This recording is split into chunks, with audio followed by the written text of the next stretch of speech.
Om Purnamadaha Purnamidam Purnat Purnamudachyate Purnasya Purnamadaya Purnamevavashishyate. Om Shanti Shanti Shanti.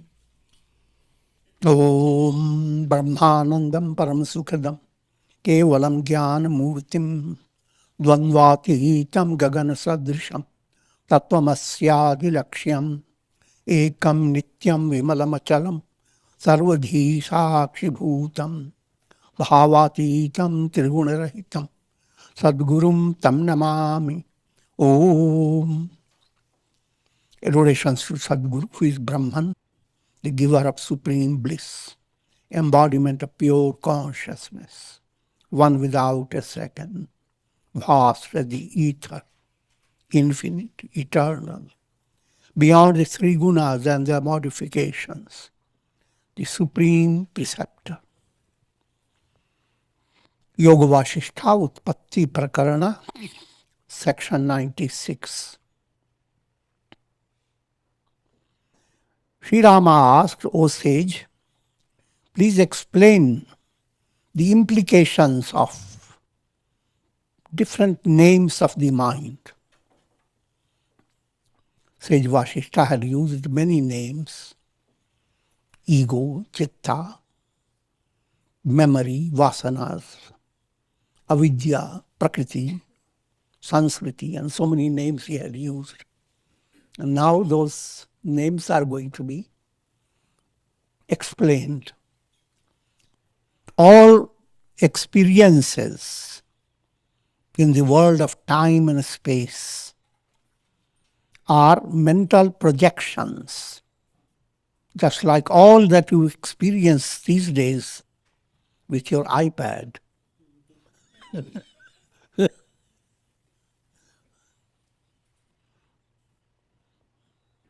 And there are, when you go to sleep, this iPad moves away, but just under your pillow or near your pillow. Doesn't move away completely. The moment you wake up, the iPad comes back. But the idea to understand that no matter how the mind may present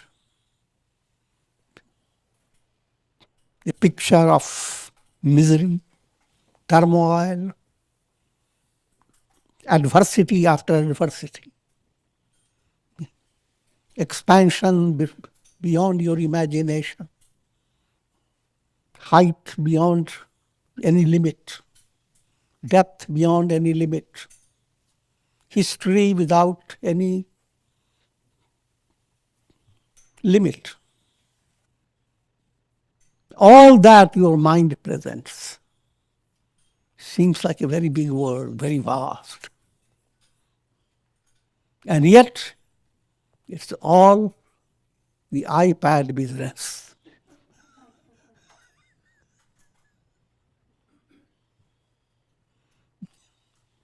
For easier understanding, you sleep and enter into dream. Dream world, while dreaming, has no limit. It's the whole cosmos, with its stars, with its mountains, with history of past, present, and future, and countless things of this dream. But when you wake up, you swallow up the entire dream without belching.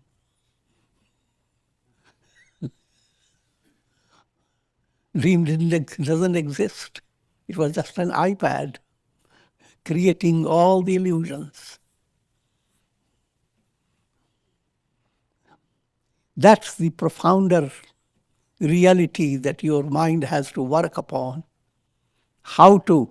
You're working constantly. In reality, you are beyond all these. You are the supreme pad. Brahman, conscious, pure conscious. But you are involved with constantly projections. And we're defining yourself in the terms of projections. You are sleeping on the bed, but you are defining yourself as a personality, as a person in a dream world. Both at the same time. You are pure consciousness. And at the same time, you are involved with projections of the Chitta. And things become so confused that when you are asked, who am I? You look for yourself in your dream world. And with your dream concepts, you try to define, who am I? In other words, that I is not from the dream world. That I am cannot be brought into your mental concept. That I am is awakening state. The entire dream must move away. Or while dreaming, you must have that awareness that this is a dream. And so you allow the dream to become an amusement.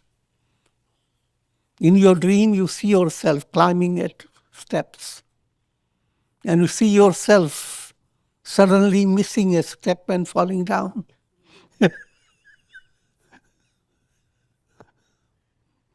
Or succeeding.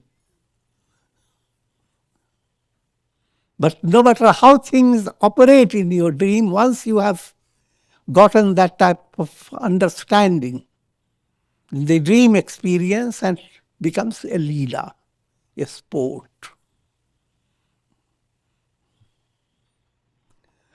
Similarly, all world experience, no matter how fantastic it may appear to be with all the history books and voluminous informations, just this earth planet, and from distant stars, this earth also looks like a little star.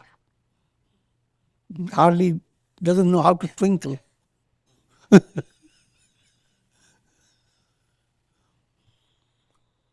So turn your attention to all these are created by projections of the Chitta. Yoga Chitta Vritti Nirodha. All your world experience is in and through your mind. And the mind is able to project all this on the basis of consciousness. You have to have a pad.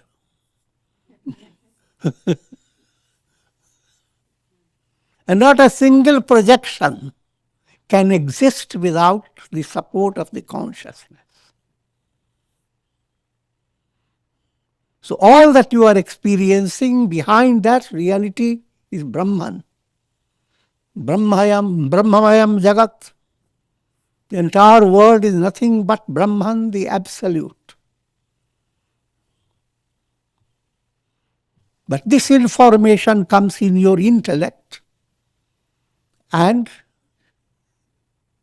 your sadhana allows you to remove your mala, gross impurities, work upon your vikshepa, your subconscious desires, finally remove ignorance.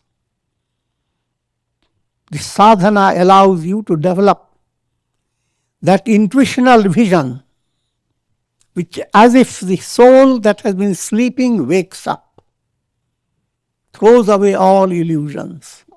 Always the description becomes always allegorical. Sri Vasistha replied, O Rama, the self tinged by ignorance, slips into a state where it swings between two views. This is so or this may not be so. Then it is known as manas.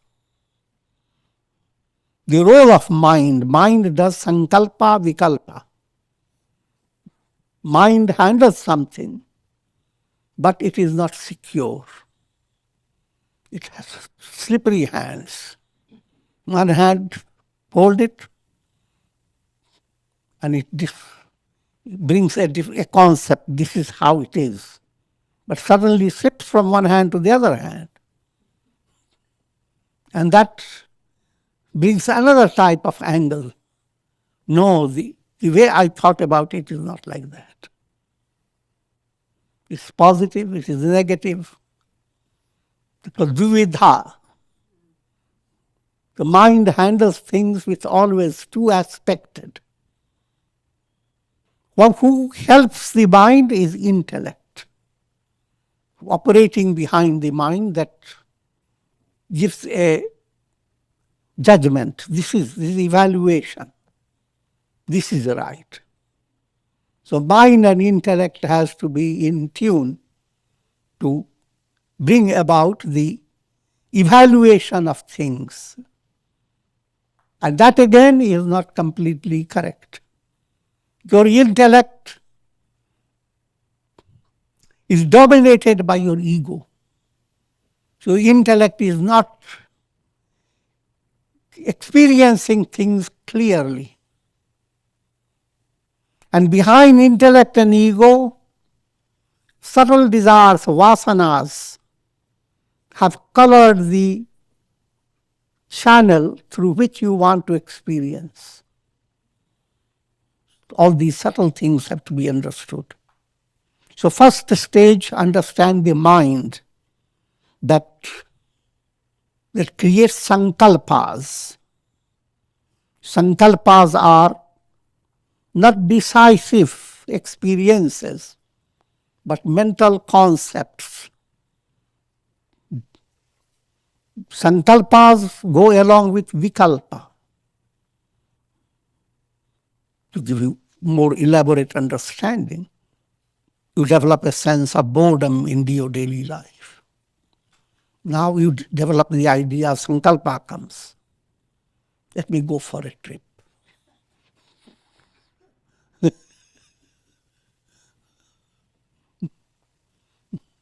And then vikalpa says, let's Google it. How many places can I visit?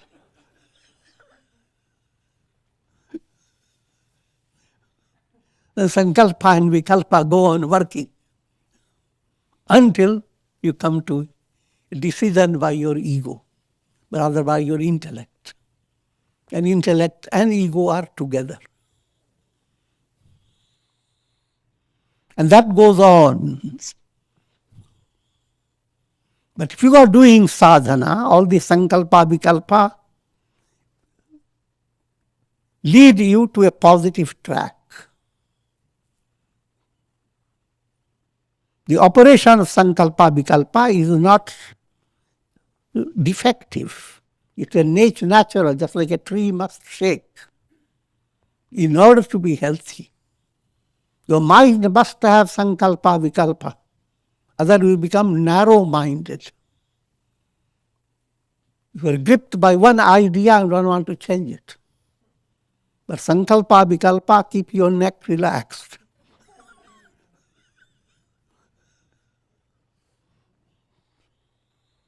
When the self comes to decide upon one of the two views, it is referred to as buddhi. So when sankalpa, vikalpa goes on, buddhi, intellect, it reasons, ascertains, analyzes, evaluates. But under the domination of ego. But if you do sadhana and advance, intellect gains strength. You can look into the eyes of the ego and say, what is better, fact or the lie?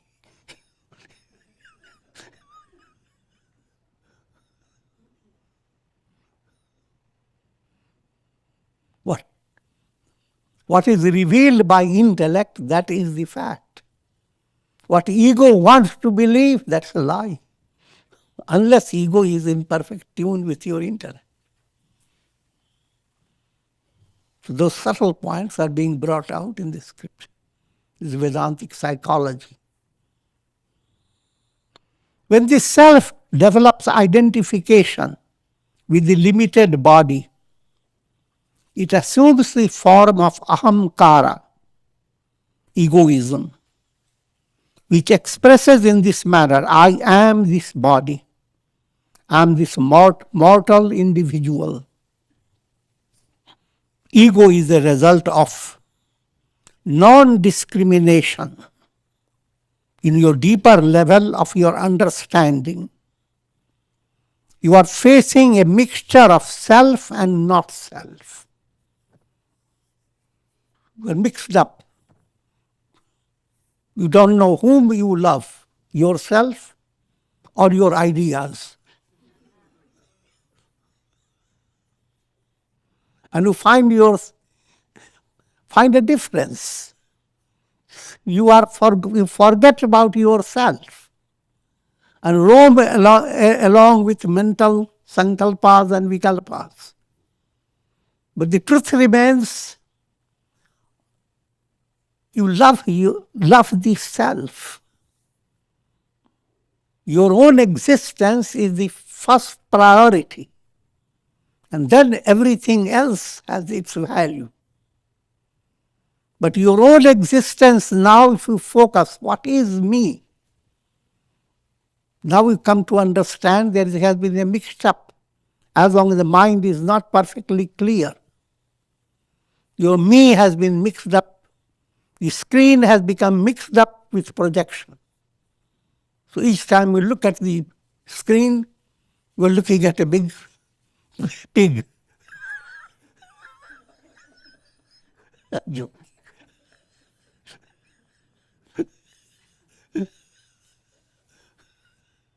We're looking at a figure.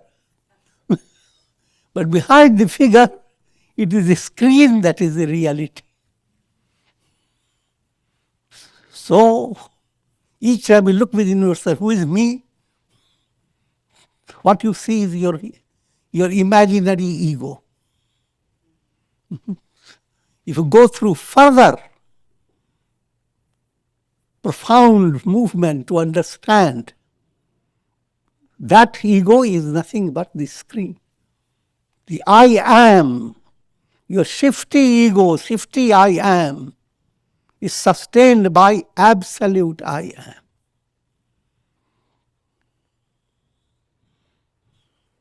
So there is a constant project of discovering who am I.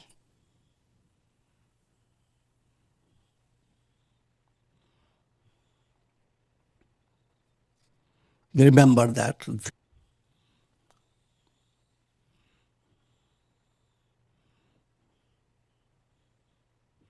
Devo Devalayo Prokta.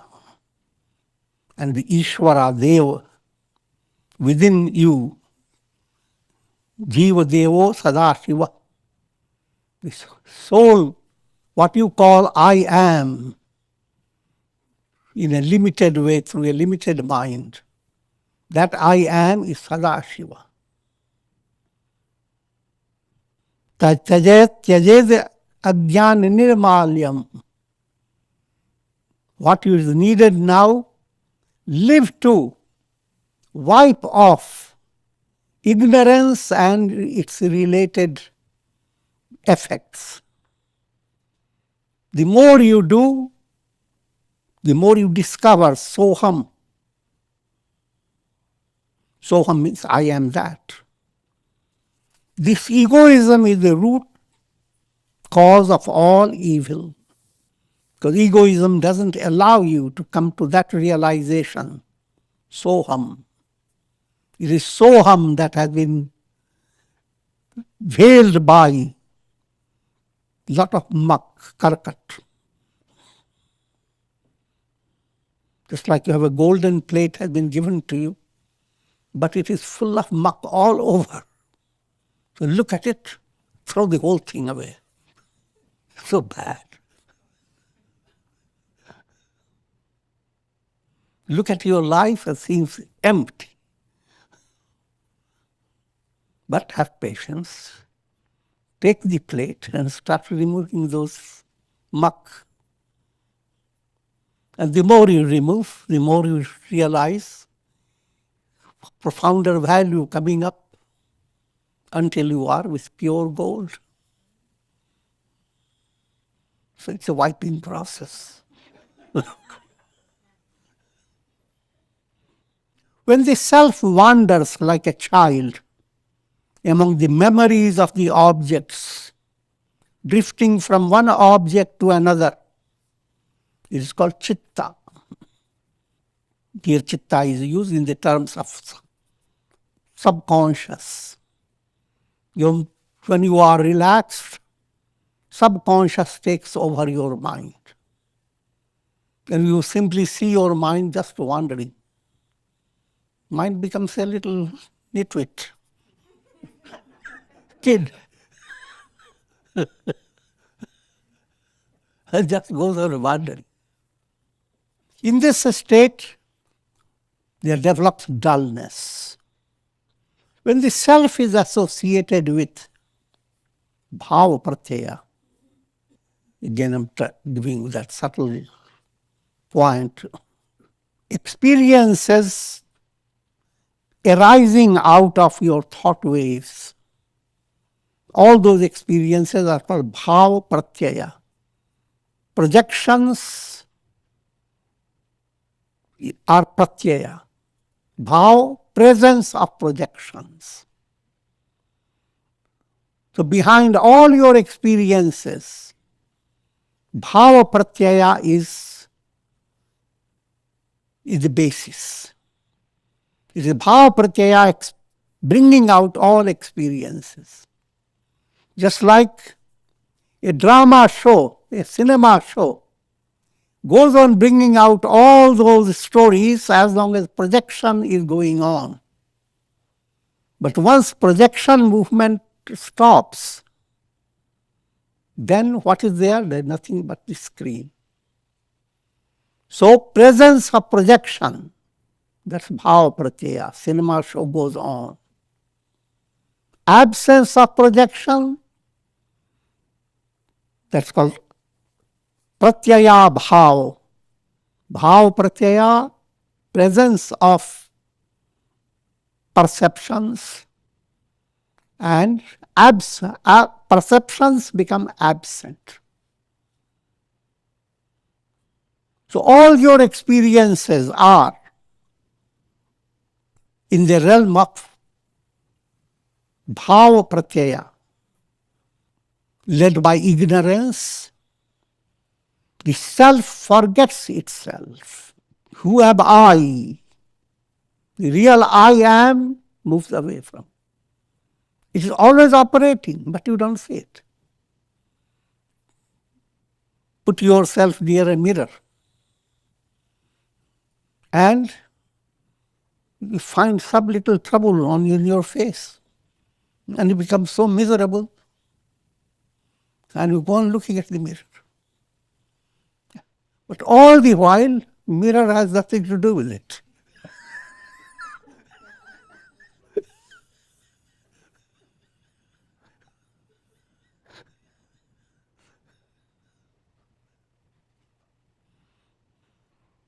That same thing with consciousness. Your awareness remains untouched. Put it again another way. All illuminations here, they create a lot of drama. But the real source of all illumination is the sun. And the sun is not creating any drama. Sun is simply shining. Consciousness is not creating any drama. Only when the sun begins to flow through a cloud, only when consciousness becomes involved with sankalpas, vikalpas, the cloud of illusion, the same consciousness now creates lots of troubles, the whole world experience. But if the cloud moves away, you can face your world experience two ways. Keep the mind as it is, keep the cloud as it is, and go into vast turmoil of illusion. Or go on changing that cloud. Allow the cloud to become little silvery. Now all your experiences begin to change as the cloud changes. Now go further. Don't stay with simply little change in the cloud. Allow the cloud to completely be saturated with the rays of light. And it has no choice but to simply vanish. When cloud has vanished, it has not done any good to the sun. Sun has been always the same.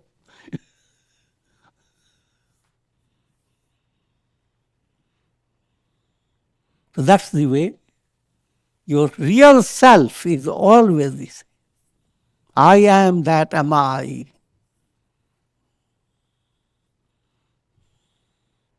When the self desires objects, regardless of whether the objects have been experienced before or not, and continues to wander through repeated embodiments, it's called sansriti.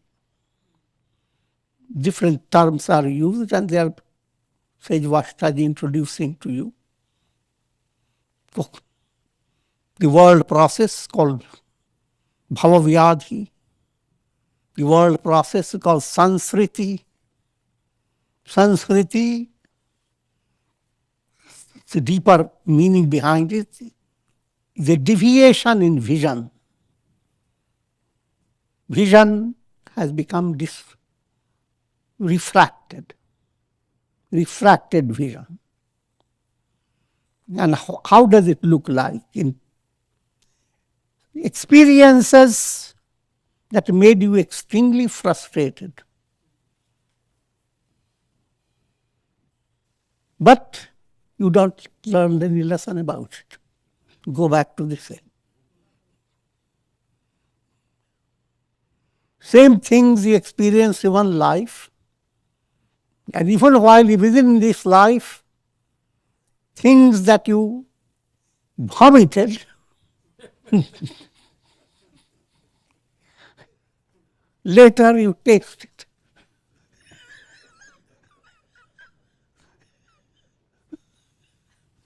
It's a crude way of explaining.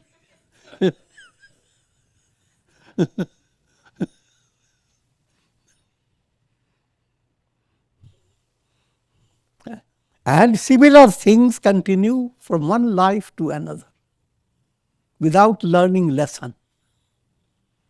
That predicament is called sansriti.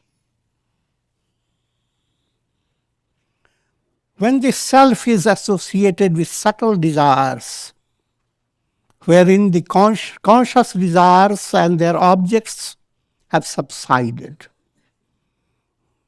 In other words, you are not aware of what you want, what is your desire, and what object you are after. That experience is in your conscious mind. Subconscious, in subconscious state, you are not aware of this. And that's the role of vasanas.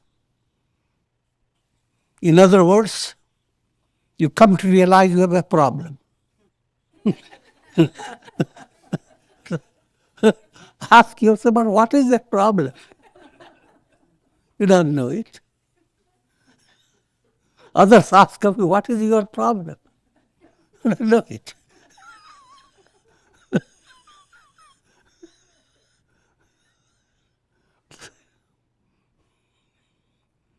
and you are being led. Suddenly you realize this is what I want, led by your subconscious.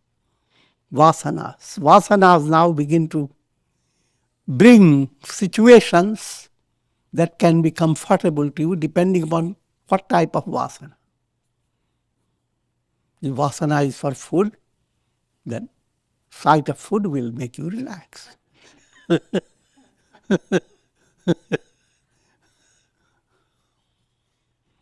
Now at this stage, understand vasanas exist in different stages. In children, vasanas exist in prasupta state. You don't know exactly what children want. They seem to be completely free of problems.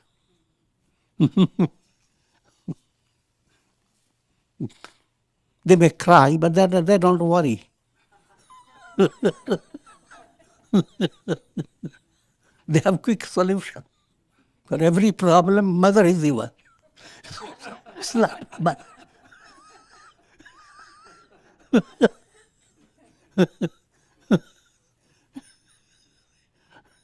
if her hand restrains, the baby is pleased that the mouth is smiling. I'm talking about baby psychology.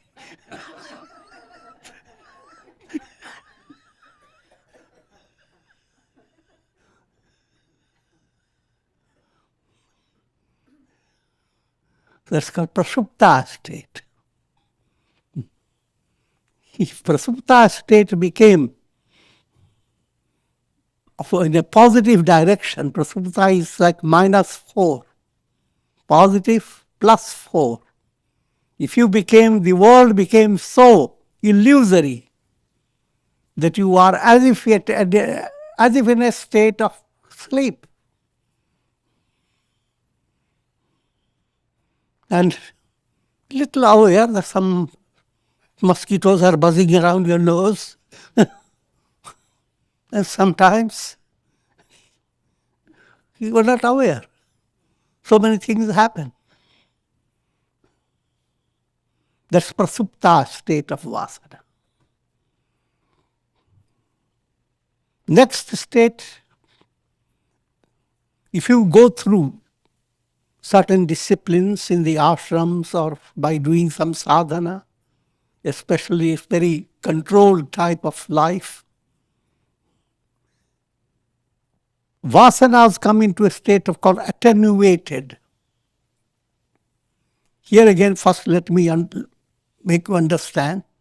Vasanas come in two aspects. Shubha vasana, Ashubha vasana. Ashubha vasana is impure vasana.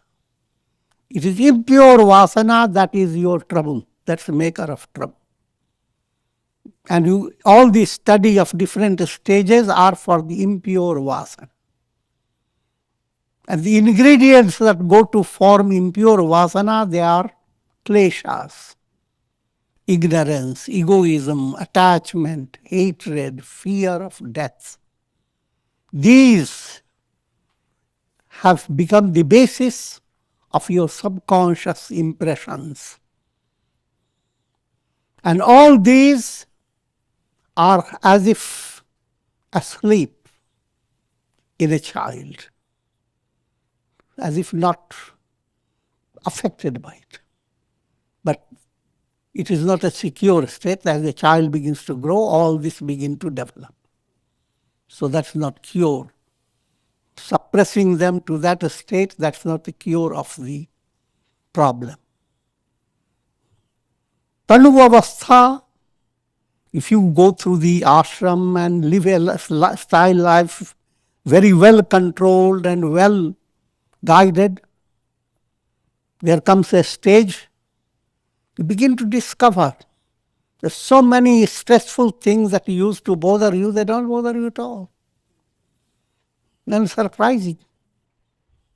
Even situations that provoke anger, they don't provoke any anger, they provoke smiles.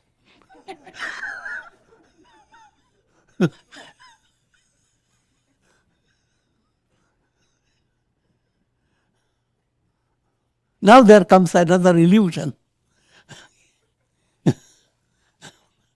I have become enlightened.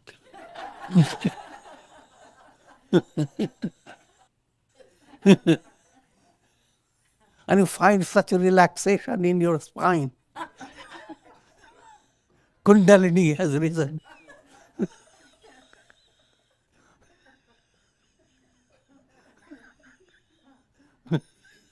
But how is it people are not recognizing that?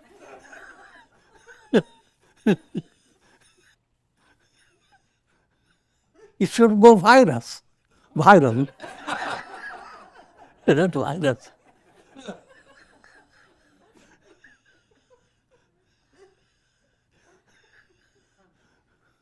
So you are in that state. And in other words, it is not secure. The root cause is not gone yet. In a simple way, it is described like you have put a poisonous snake into a refrigerator. And then you come to find the snake, and snake is just like a rope. Now you put it around your neck, looks wonderful.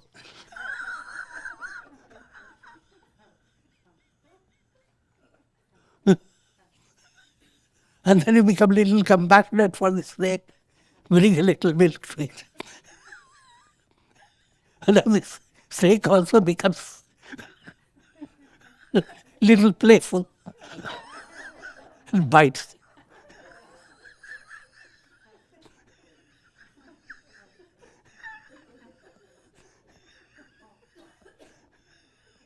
So, Vasana in attenuated state requires proper handling of that state. It's a positive state. But do not become satisfied with it. Now there is a more need for your sustained sadhana. Next state, these are not in sequence, they are different angles of this state. Next state is Chitta-Avasthā, called vichinna. Vichinna means layered up.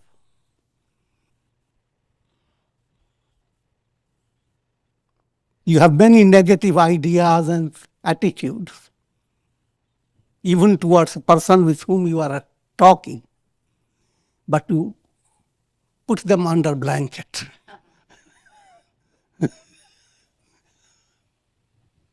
More clearly, giving another illustration, you invite people in your house and you have suddenly invited without keeping your house clear. So what you do, put all the dust and worms under the rug.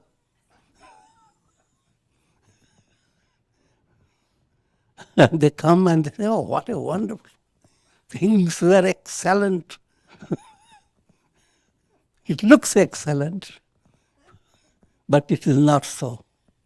That's the description of what people call good people in a majority level.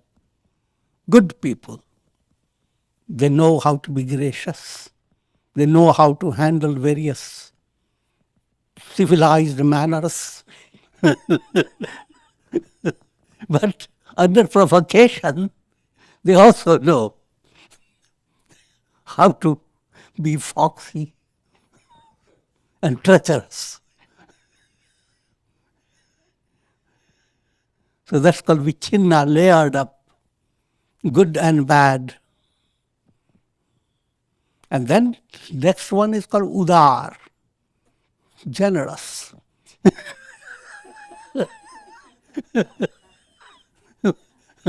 Term udar, generous. But what it implies, now you don't feel like hiding anything. You're angry, you explode. And in your explosion, someone tells, anger is bad for you. Have you not read in the scriptures? I say, how dare you say that? This is my righteous wrath. You will try to develop wrath.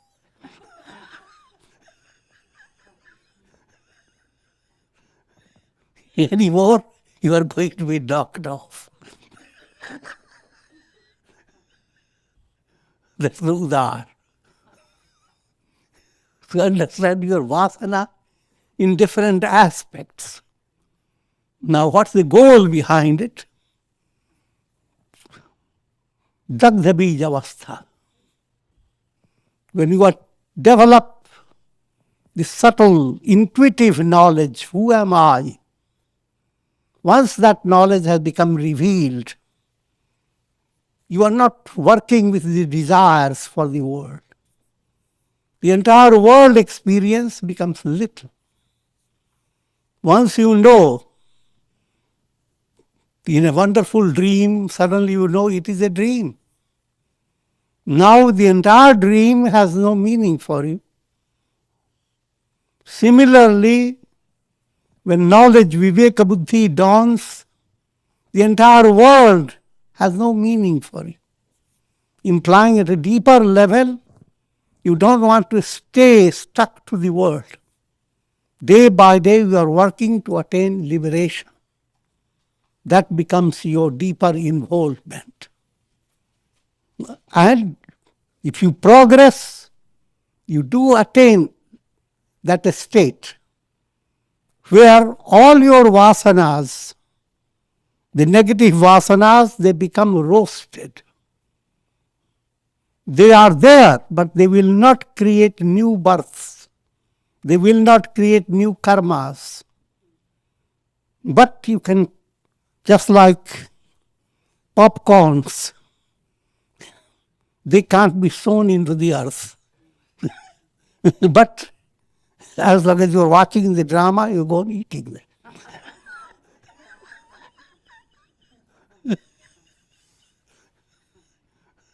So that type of vasana that goes on giving relish to your life, but at the same time they are not creating any karmas. They are called burnt up vasanas, roasted vasanas. So those, when the person has attained enlightenment, that's what has happened to his vasana. Vasana has become roasted, which become more spicy.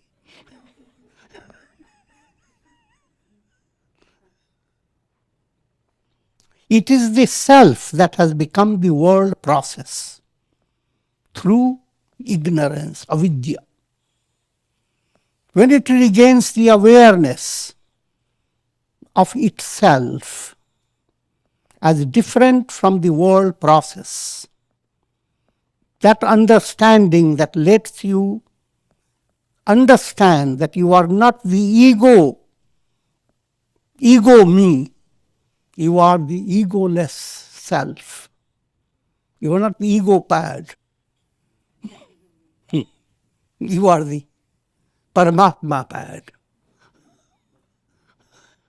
Once that is well understood and realized, but this whole process is called Vidya.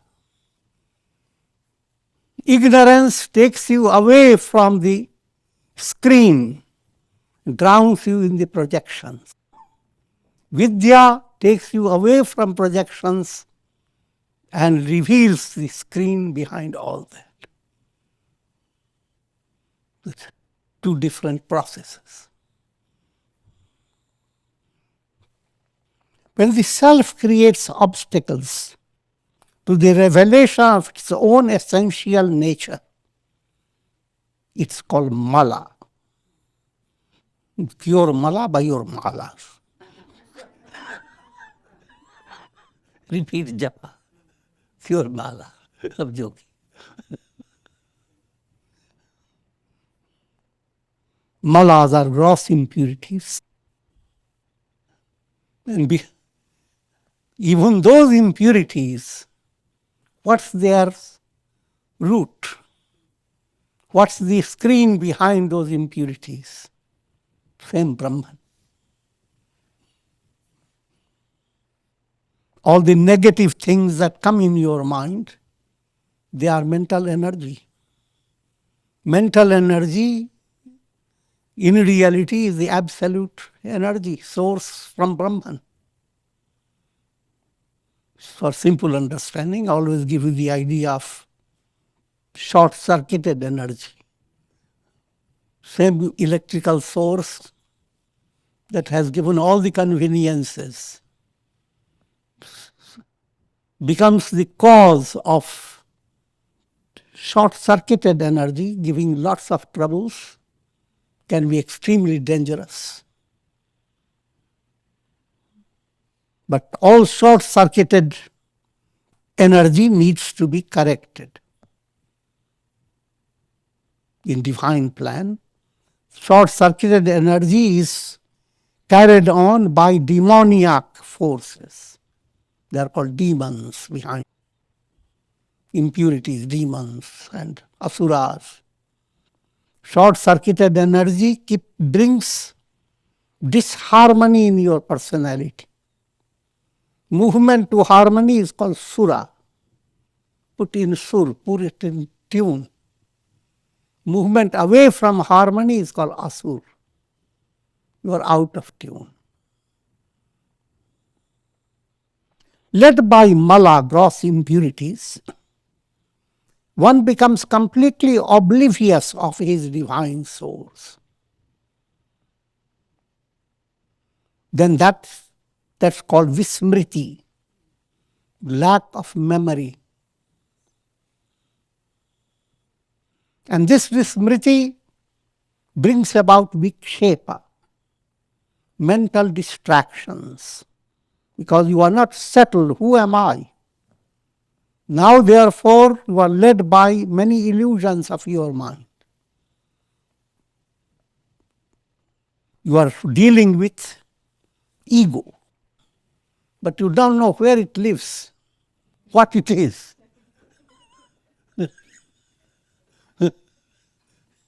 You go to sleep and ego is not there. And you don't miss it. But throughout the day, ego is highlighting you. So ego-led mind doesn't know what it wants. It has lots of expectations. It's called vikshepa.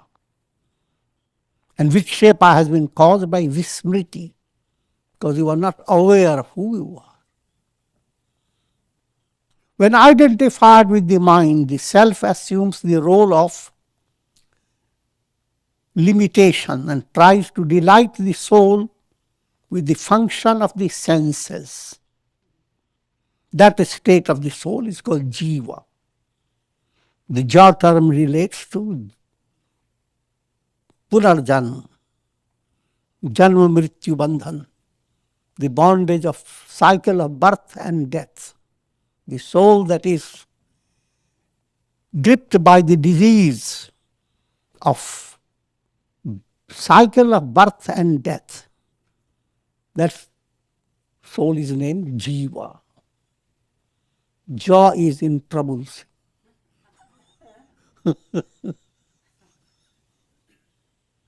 The same self is called prakriti.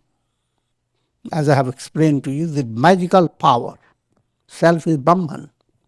Prakriti is the magical power. This is Prakriti, which is the material cause of the entire creation. The entire creation is the magic of Brahman. But don't be upset. Just don't come under the magical spell. If you are under spell, then you are in big trouble. But if you are already in spell, learn the art of getting out of it. That's what the whole spiritual study is. And when that aspect of Prakriti that hides the real and makes the unreal appear real, then it's called Maya, anirvachaniya. hides the rope and makes a snake arise out of that. And it is such a development that you can't describe it. Indescribable. Anirvachaniya. And with this I'm concluding. Om Purnamadaha Purnamidam Purnat Purnamudachyate Purnasya Purnamadaya Purnameva Vashishyate. Om Shanti Shanti Shanti. Om Namah Shivaya.